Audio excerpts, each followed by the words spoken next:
Boa noite, turma. Tudo bem?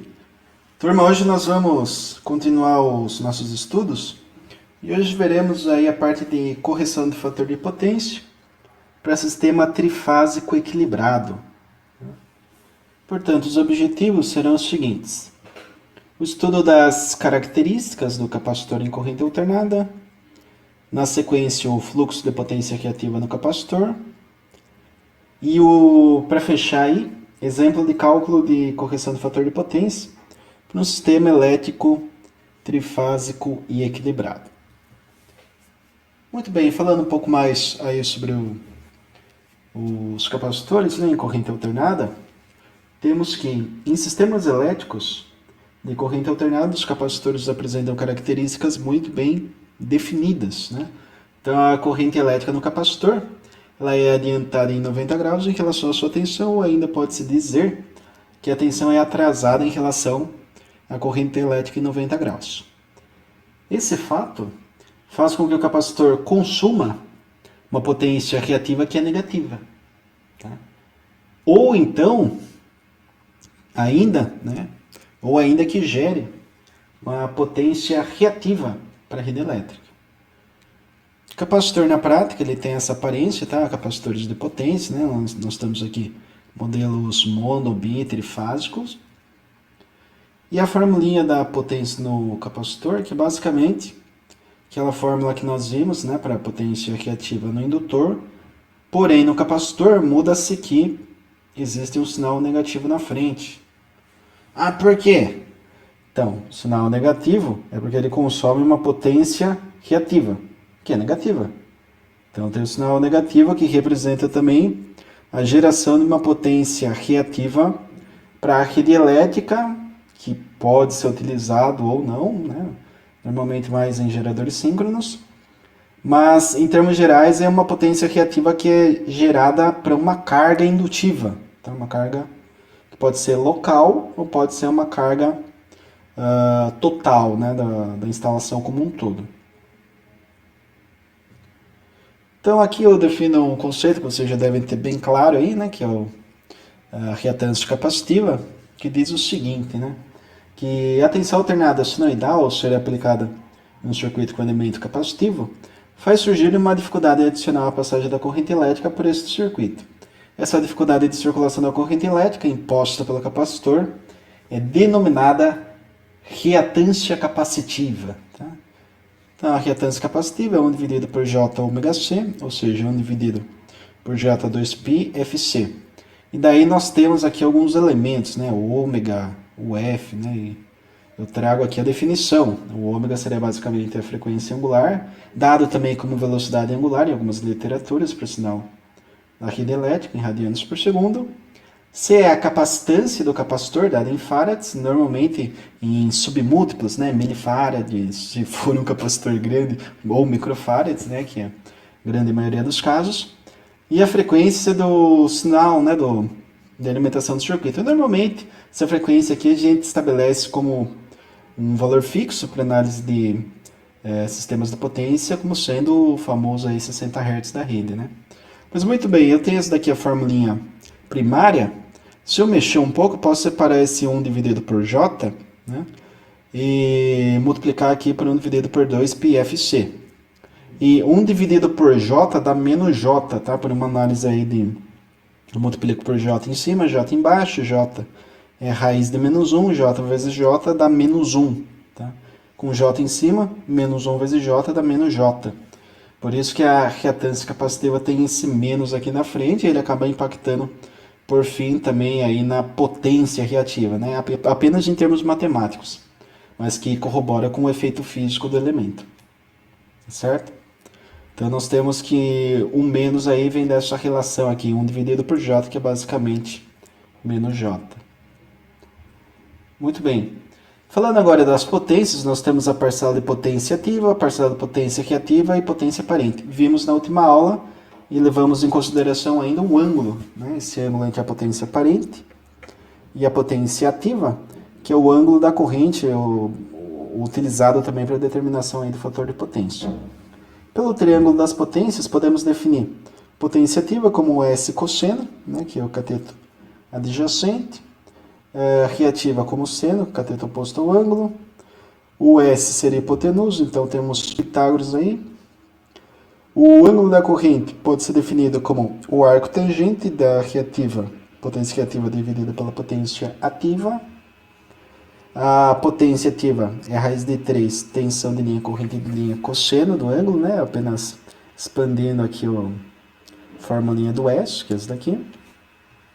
Assim como a reativa, que é a mesma coisa, porém, em vez de ser cosseno, vem com seno, por ser cateto oposto ao ângulo, né? O ângulo da corrente. Na forma retangular, já vimos isso daqui, né? Recapitulando na aula passada aí. Nós temos potência aparente, é uma potência vetorial, obviamente, né? Estamos falando de sistema de corrente alternada, então a potência ativa mais JQ. E a forma polar é essa com o ângulo da corrente, aqui é complexo conjugado, tá? Fator de potência, de uma forma genérica, seria P dividido por S. Mas para um sistema equilibrado, simétrico, pode ser cosseno do ângulo da corrente também. Muito bem, agora falando aí da correção do fator de potência, temos que, em sistemas elétricos trifásicos, a maioria das cargas elétricas apresentam características indutivas, de forma que o fator de potência é menor que 1. Para a concessionária de energia, não é interessante que esse fator seja menor que 1.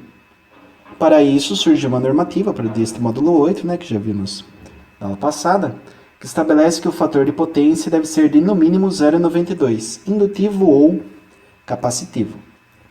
Para corrigir o fator de potência para o mínimo de 0,92 necessário, conecta-se em paralelo com a carga indutiva um capacitor. Então o circuito é bem simples, tranquilo, né? Tem uma bobina, que pode representar aí N máquinas, e eu preciso de um capacitor de elevado kVAR para compensar esse reativo aqui. Tá? Então, de início, eu teria a concessionária fornecendo um reativo para esse circuito. Por quê? Porque o indutor ele vai ter um consumo de reativo. Porém, o capacitor, nós já vimos por quê, tem um fornecimento de reativo. Então, o que acontece se a potência reativa do indutor for igual à potência reativa do capacitor? Não existe a potência reativa da concessionária. Por quê? Porque o reativo gerado no capacitor vai ficar circulando aqui, ó. Então, gera reativo no capacitor, circula entre capacitor e indutor, nesse sentido. E a concessionária gera reativo? Não. E uma coisa interessante aqui, que no próximo slide vai ficar um pouquinho mais claro, mas já dá para comentar, ó. Perceba, reativo que vem da concessionária não vem mais. Então, a potência aparente vai cair. Tá? Daí você fala, mas e a potência ativa? A gente vai ver agora. Então, peguem um sistema genérico, né? Nós temos potência ativa, potência reativa, indutiva, e nós temos também a potência aparente, que é resultante. Muito bem. Agora, eu tenho meu circuito fechado aqui em estrela, trifásico, né? As fontes aqui, sequência ABC, né? E a carga. O que acontece se eu conectar aqui, em paralelo com a carga e com o gerador, um banco capacitivo? Vai acontecer algo nesse sentido, ó. Vai surgir uma potência para baixo aqui desse eixo, né, que seria o eixo horizontal, ou seja, uma potência negativa. Só que daí você pensa, pô, eu tenho uma potência indutiva que é positiva, menos uma potência capacitiva que é para baixo, eu vou ter um triângulo das potências resultantes com uma potência reativa nova, né? Perceba que esse reativo novo vai ser menor do que esse reativo indutivo que eu tinha, porque agora eu vou subtrair da potência reativa do capacitor. Então, Q novo é Q indutivo menos Q capacitivo. E vimos, né, anteriormente que a relação de potência reativa com potência ativa pode ser dada por tangente do ângulo. Só que eu tenho o ângulo φ1 e o ângulo φ2, então eu tenho que fazer a diferença, né, porque eu tenho o ângulo para a carga puramente indutiva e com compensação capacitiva, né, que vai ser esse novo aqui, né? Então, fazendo esse cálculo, teremos que potência reativa nova vai ser essa igualdade, modelando aqui que potência basicamente tensão ao quadrado dividido por xc, eu posso passar o Q novo para baixo para determinar o Q? O meu capacitor. Tá? Sabendo aqui que a frequência angular é 2πf, né? A frequência da rede é 60 Hz, a gente expande esse carinha, se necessário. Aqui eu mantive, apenas passei isolando o capacitor, então nós temos essa formulinha ou ainda esta formulinha, que acaba sendo a fórmula mais utilizada. Por quê? A mais utilizada. Muito simples. Porque a potência ativa, perceba, ela está na fórmula, significa que o comprimento que ela tinha aqui é o mesmo comprimento que ela tem aqui, certo? Se esse comprimento é igual a este, a potência ativa é o único parâmetro que não muda. Tá? Não mudou. Por quê? Eu tenho uma carga aqui que pode ser uma carga RL. Se eu tenho a parte R, ela já é fixa. Ela consome potência ativa, não reativa. A L consome reativa, então vai mudar. Mas a parte resistiva não. Se eu tenho, por exemplo, 20 ohms, vai ser 20 ohms nesse caso e 20 ohms nesse. Daí você fala, mas se eu tiver uma reatância indutiva aqui de uns 30 ohms, não vai ser 30 ohms aqui também? Eu mudei o indutor? Não, você não mudou o indutor, mas você colocou um capacitor, né? Então, se você põe um capacitor, as reatâncias, elas sofrem uma mudança, né? Porque eu tenho reatância aqui, vou ter reatância aqui agora. Então, o fluxo de potência reativa muda, que é o que a gente quer de fato, né? A gente quer diminuir isso daqui, por quê? Diminuindo essa altura para essa daqui, eu acabo reduzindo o ângulo. Este ângulo aqui, que tem uma abertura maior, com relação a esse que tem uma abertura menor. Portanto, o ângulo é menor. Cosseno de um ângulo pequeno, ou seja, de um ângulo mais próximo a zero, tende a dar 1. E definição de fator de potência para um sistema equilibrado simétrico pode ser cosseno do ângulo. Então, trabalhando com esse conhecimento, com esse conceito aí, nós conseguimos definir essa formulinha para determinação de um banco de capacitores. Muito bem, daí eu volto para o exercício que eu passei na semana, não a passada, retrasada, né? Passada foi conselho e teve aí o feriado.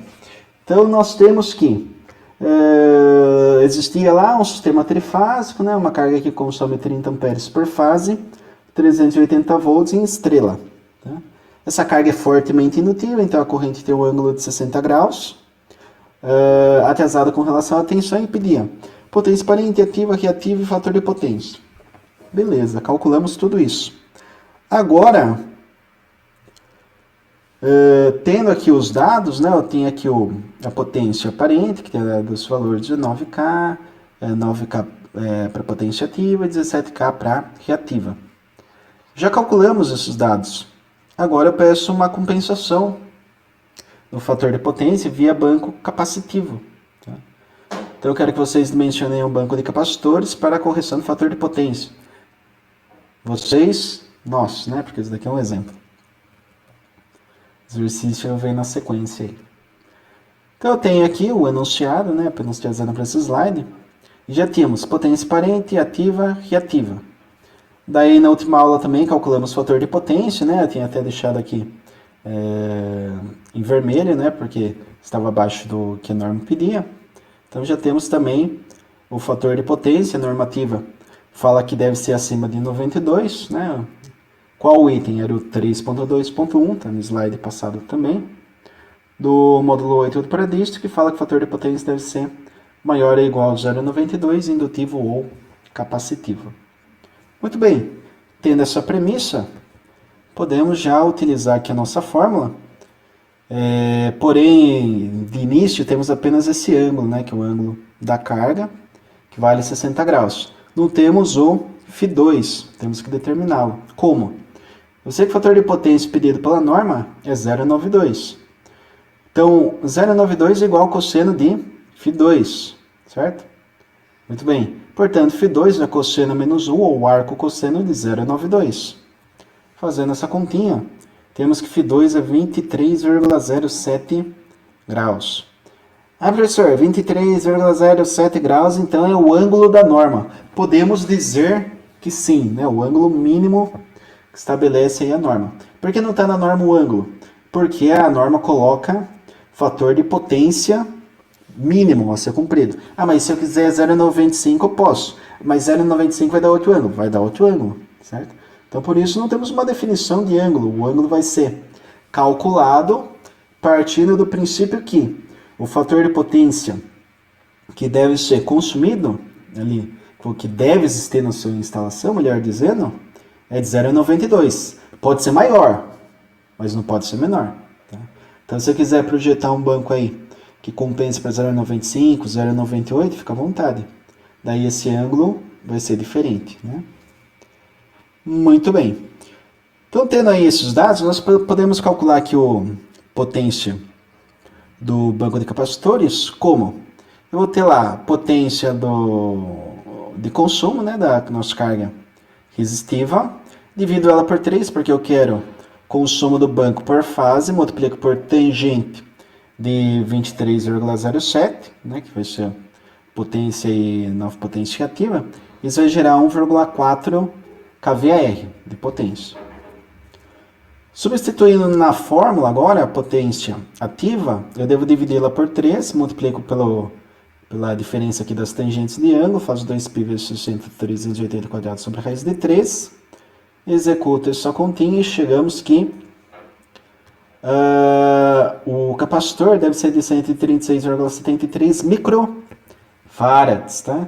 Então essa é a capacitância a ser utilizada no nosso sistema, naquele banco de capacitores que eu havia colocado no circuito que eu explicava a compensação pelo triângulo das potências, né? Então lá tem um circuitinho, vocês podem voltar um pouco o vídeo depois para dar uma olhadinha, e cada um daqueles capacitores deve ter 136,73 microfarads para termos aí a compensação para 0,92. Ah, eu vou encontrar isso daqui comercialmente? Não, você não vai encontrar comercialmente. Então você sabe que o valor mínimo a ser colocado é isso daqui. Ah, então qualquer número acima desse pode ser utilizado? Não. Por quê? O seu sistema ele tem que ser 0,92 indutivo ou 0,92 capacitivo. Você não pode deixar ele muito capacitivo nem muito indutivo.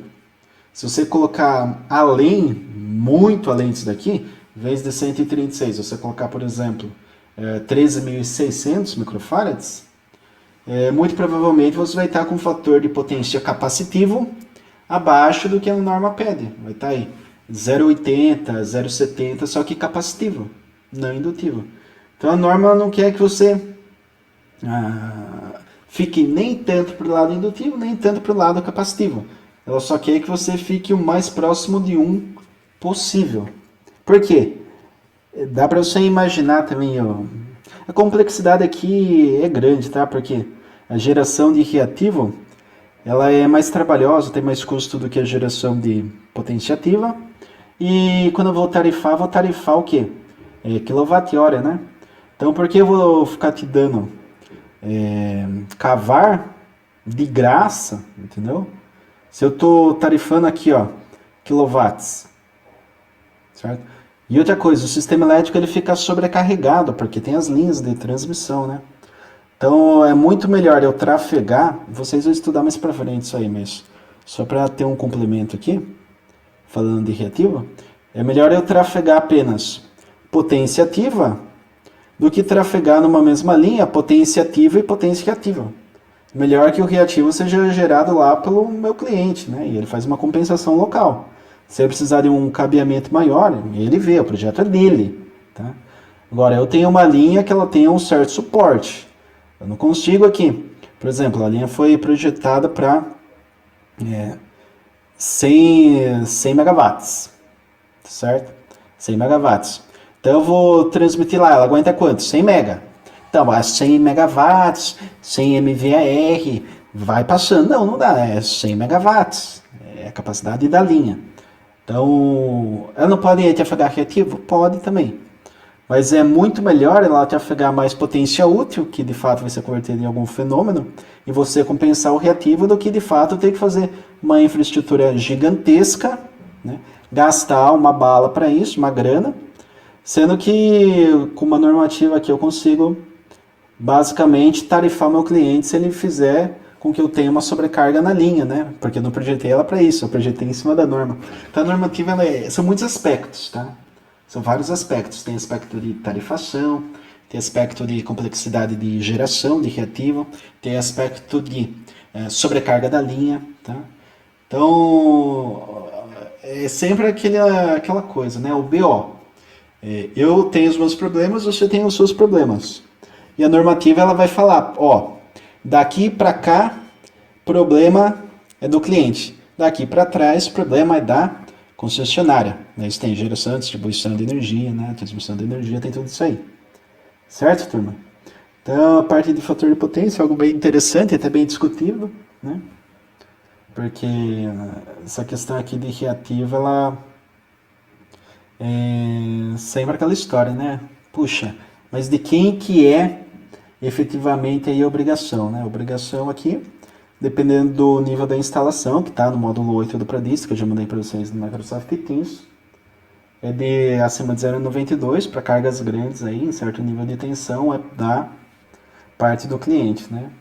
E outras obrigações aí da concessionária, como por exemplo qualidade de energia, né? Limpar a linha, né? De harmônicos e tudo mais. Uma coisa, só para comentar, eu sei que eu estou me estendendo um pouco, mas aqui, parte de fator de potência, tem também a harmônica, tá? Essa formulinha aqui é a formulinha que considera o sistema equilibrado simétrico, mas e se o sistema for desequilibrado simétrico? Você vai utilizar ela de uma forma diferente, né? Você consegue mexer ainda. Mas e se o sistema for desequilibrado, assimétrico e com harmônicas? Daí a história é outra, porque a harmônica são os sinais espúrios gerados na rede, diferente de 60 Hz, né? Então, como fazer a compensação nesse caso? Você vai lá, projeta um banco para 0,92, vai tirar a medida lá dos seus medidores, você observa lá que o fator de potência na realidade está 0,88, não 0,92. Mas, puxa, projetei para 0,92. Só que tem alguma harmônica chegando, circulando ali no seu sistema, na sua instalação. Mas, enfim, isso daí são assuntos mais para frente aí. Certo, turma? Agradeço a atenção de todos mais uma vez. Fico disponível no chat, caso alguém tenha alguma dúvida, alguma pergunta queira lá para a gente conversar. E pode mandar texto, gravar áudio, foto, né, do exercício, se tiver com alguma dificuldade específica, não vou dar resposta, né, mas se precisar de algum auxílio, a gente entra em contato aí. Certo? Agradeço a todos mais uma vez. Bons estudos. Até!